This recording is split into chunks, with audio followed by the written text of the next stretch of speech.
So Canada's Prime Minister Justin Trudeau confirmed that his plan to make housing affordable in Canada means making sure home prices don't fall. He made this unbelievable comment and a number of mind-blowing comments in a podcast, Global Mail podcast, City Space, where he unpacked his vision for Canada's housing market, which, as I said, confirmed that he does not want home prices to fall. He made it quite clear that home prices needs to retain their value because of all of those people who own homes or investing homes or using it for their retirement. Now, before I unpack, so many of the problematic kind of statements and things mentioned in this podcast, why don't I share a clip of exactly what he said and the question that set it up, and then we'll go from there and we'll kind of unpack, or I'll unpack some of the problems I see with the government's vision and his statements in this podcast. So let's listen to this clip from the interview. Housing is a zero-sum game. So existing homeowners want prices to stay high or even go up. Those trying to get into the market want it to come down. So do those who've broken into the housing market in Canada need to accept some sacrifices when it comes to the value of their home? No, I think housing prices and houses will always be valuable in this country. I think anyone who hopes for the housing prices to remain on the kind of trajectory they've been on over the past decade or two should maybe think about what kind of society and world they want to live in, where only people who either inherited wealth or had very, very good timing and started launching a startup or whatever are able to actually get into a more expensive market. But housing needs to retain its value. It's a huge part of people's potential for retirement and future and nest egg. I mean, the difference between someone who's rented all their lives versus someone who is a homeowner in terms of the money they have for retirement is massive. And that's not necessarily always fair. So yes, we need to keep housing stable and valuable, but we have to make sure more people can get into it to build that kind of stability within our communities. So there we have it. Do homeowners needs to sacrifice a little bit so that the next generation can actually afford a home? And the answer was clearly no. They do not need to sacrifice. We need to keep home prices as high as possible for them. Such a problematic statement. Again, this idea that our home is our retirement vehicle. It is something obviously, if you talk to most financial planners, they'll tell you that should not be the sole source of your retirement funding. And yet we are acting like it is. But then the Prime Minister kind of talks about how there is this significant wealth gap between those who own homes and those who don't. He goes on to say that that's not necessarily fair, but then goes on to say that we need to keep it that way. He's trying to say, yes, it's not fair, but we got to get more people into the housing market. Well, you can't really get more people into the housing market when home prices are so unaffordable. So his plans to maintain this system we have, where all of the wealth or most of the wealth is in the hands of the few, we're shutting out the next generation. It's such a problematic statement. And again, for a government that talks about generational fairness, this is one of the key themes in their latest budget, to make things fair for the next generation. What they're saying is basically that they're going to ensure that home prices are high for sort of the boomers who bought homes and my generation who bought homes, even though it's at the expense of the next generation. And, obviously that is unfair and unbelievably problematic. And, again, I think if we think about his statement more clearly, what they're effectively saying is that housing is not a market where, natural supply demand forces sort of set prices. It is a very manipulated market. And of course, it's not a completely free market. We have rent control, we have other factors, but the market for single family homes is not really just naturally set by supply and demand. It is manipulated by government policies. And of course, we've seen since 2015, government policies that have pushed our population growth well above our ability to build homes. This was a decision to effectively inflate home prices. You don't need a PhD to know that if your population is growing by 1 million people per year and you're only building 200,000 homes, that prices and rents are going to surge. So this was underlying a decision to drive up home prices. Uh, and again, a decision to keep them high. So this is, housing is not a market that is just completely free. It is obviously manipulated by the government. And this is effectively what they're saying. When our government says homes need to retain their values, it means that they're trying to put policies in place to ensure home prices stay as high as they are going forward. Now, he also makes this other very odd kind of sort of moral argument. If you're the kind of person who thinks home prices should keep going higher, you want to think about what society we live in. But I mean, we can flip this around and say, well, what is sort of the thing about the moral condition when we have a government that is inflating home prices for one generation, keeping them high for that generation, when they know it is having such a negative effect, not just on the housing security of this next generation, but on their future retirement. The fact that they can't get into the market means they're in a more precarious situation today in terms of their housing situation, but they also do not have the benefit of having that home as part of their retirement, 40 years from now, 30 years from now, the way my generation does, the way older generations have. So it's such a very odd view our prime minister has, obviously. And, this young generation who's trying to get to the market are the ones that are paying the price of this vision. This, I would say, a very problematic vision. Now, I'm going to add to say that, listen, no government anywhere in the world should deliberately try to, crash home prices. I mean, it doesn't really make sense. Most governments are not going to try to do that. I don't know if that's necessarily should be part of the government's plan, but this is not about governments trying to crash home prices. This is about our government deliberately trying to keep home prices high, right? And rather than and ensuring the first sign that home prices actually might decline, they're going to keep them up. And seeing some instability, they're going to do what they can to keep them up. And I think that is the problem. I mean, we don't expect governments to obviously cause a house price crash, but should they be invested in keeping home prices as high as possible, how do we get to affordability when home prices are at this level?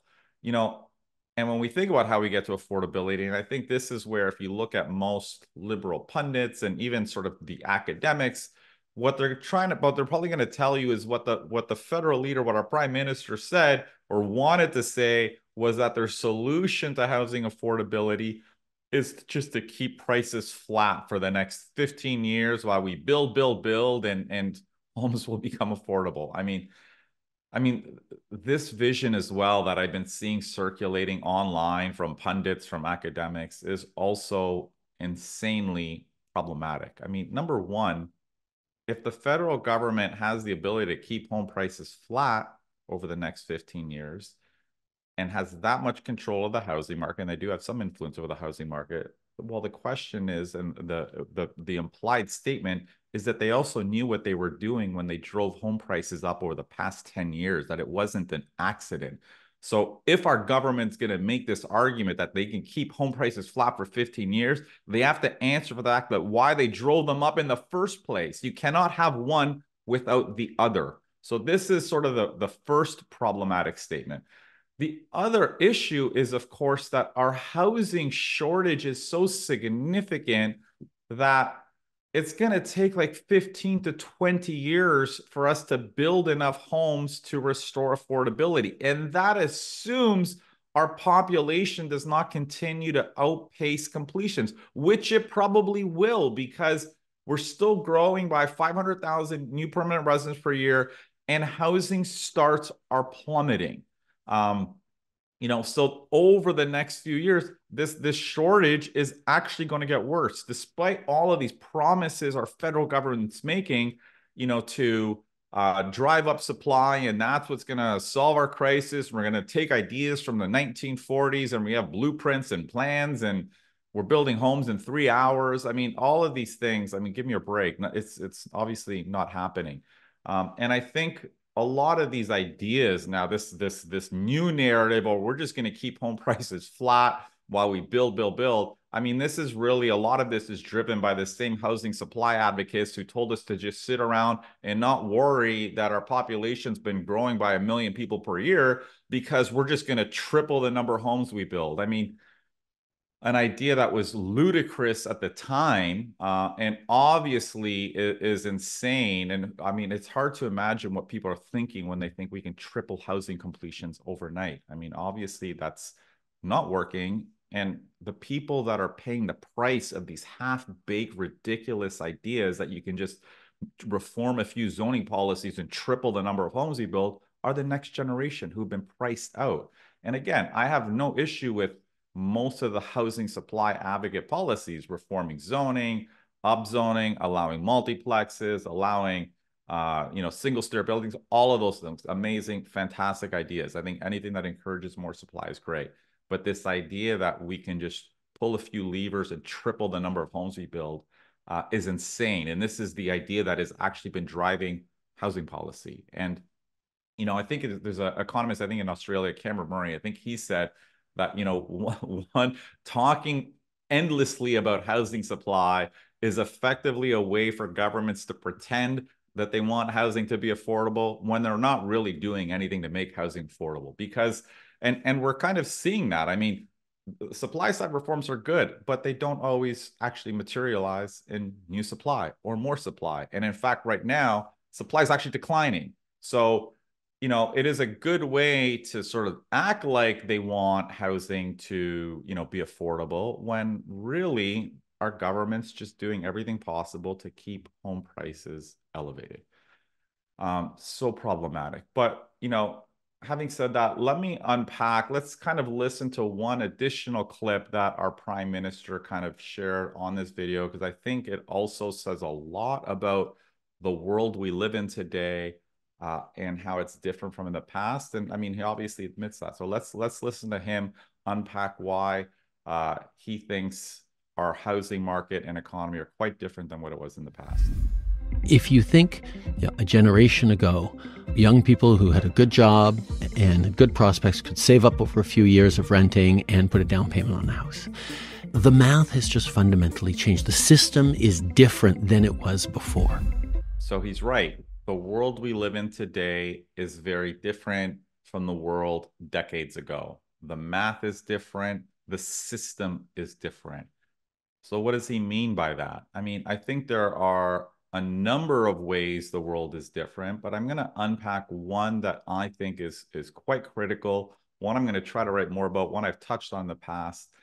And it's this idea that, 30, 40 years ago, the people buying homes were people who were going to live in them. And they were an investment, but not a traditional investment, the way we think about investing in the stock market or other types of investment. They were a principal residence that was investment towards their personal retirement. So it was an investment for the individual who lives in the home. And there's definitely a focus on houses being sort of this social right that people should be able to buy and afford their own home. Fast forwards to today, and the world is fundamentally different.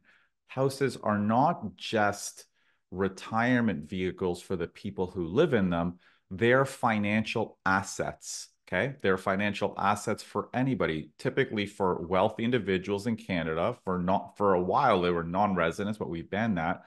But also for real estate corporations, buying up houses and using them as investment vehicles. We have so many of our own politicians who are buying up houses as part of their retirement portfolio. So I don't mean their principal residence. I mean a bunch of homes that they're just renting out. Our own former housing minister is building a portfolio of townhomes in suburban Ottawa as part of his retirement plan.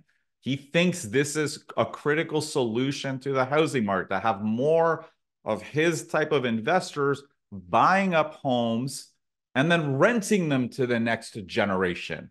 I mean, this is effectively what our former housing minister said. This is the solution. Have people like him, the wealthy, buy homes, and then the next generation will just rent for them, fund his retirement. This is kind of part of Canada's vision. I'm not saying this. This is our own former housing minister. This is part of their plan.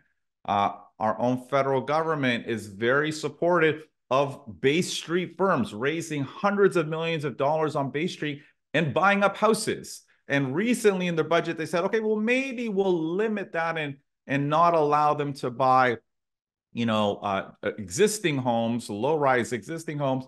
But you know what? If they want to buy as many new, homes and subdivisions as they want, all the power to them. So, if we think again about this idea of generational fairness, back in the day, 30, 40 years ago, when you're buying a new home and you're going into a new showroom, you're competing with other young buyers. I mean, today, people are competing with people who have multiple investment properties and with real estate corporations who've raised hundreds of millions on Bay Street and are basically buying them as financial assets. So how is a young person, a young family today supposed to compete with that? Now, I got to unpack kind of this idea, this issue with investors buying houses, because I think people think, oh, I'm anti-investor. I mean, this is ludicrous. I mean, we need investors building homes. And so let me unpack kind of the important issue that I think is often missed with some of these discussions about investors. So number one, I'm not talking about investors who build housing. We need those. Want to buy a home, convert it to a fourplex? That is fantastic. I'm talking mainly right now about people who are buying low rise, so that is semi-detached, detached townhomes, houses, and just basically converting them to rentals. Okay, so these are not investors who are building homes. They're not investors who are, buying up that detached home and converting it to a fourplex, to convert one home into four homes. They are just buying homes and sitting on the property. This is not a positive type of investor that we want in our market, because effectively what they're doing is actually reducing the stock of homes that are available to be bought by end users, right? So this is why Canada's population rate is actually declining, because more homes are bought by investors, like our politicians. They're basically putting them into their own retirement funds and portfolios, which means the next generation have to rent from them. So Canada's home ownership rate's actually declining because the pool of homes that can be bought by families is actually shrinking. Our population's growing, but our actual pool that can be bought by families is actually shrinking because more of them are owned by investors, right? So again, they're owned by investors, which means the only people in four homes are people who are obviously higher income. This is why the price to income ratio is surging. Most middle income households now have to rent from the investors. But again, this is not, and even though our government's very supportive of this, so, our former housing minister thinks this is a great solution. This is a terrible plan, because this is not a type of investment, capital investment, that is positive, that actually builds homes, which is what we need. What all of these investors are effectively doing is sitting on properties, effectively hoarding land, restricting the supply of homes that can be bought by families, which drives home prices higher, right? They're not, and they're speculating on the value of the land over time. And this is, again, one of the problems with the vision, both of our government and the countless academics and housing advocates who thinks this is a good idea. I mean, and I'm active on housing commentary and policy on Twitter.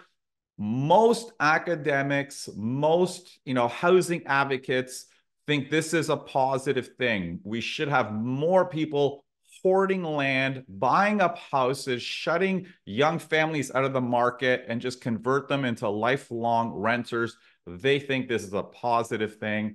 And again, I think this is problematic. I mean, when we think about the housing supply advocates and the academics who think this is a great idea, how can anyone think this is a great idea? I mean, this is mind-blowing. This is not an ideal way to build rental housing, to convert what would have been owner-occupied home into an investment property for a financial institution or wealthy to build a generation of renters. This is not ideal.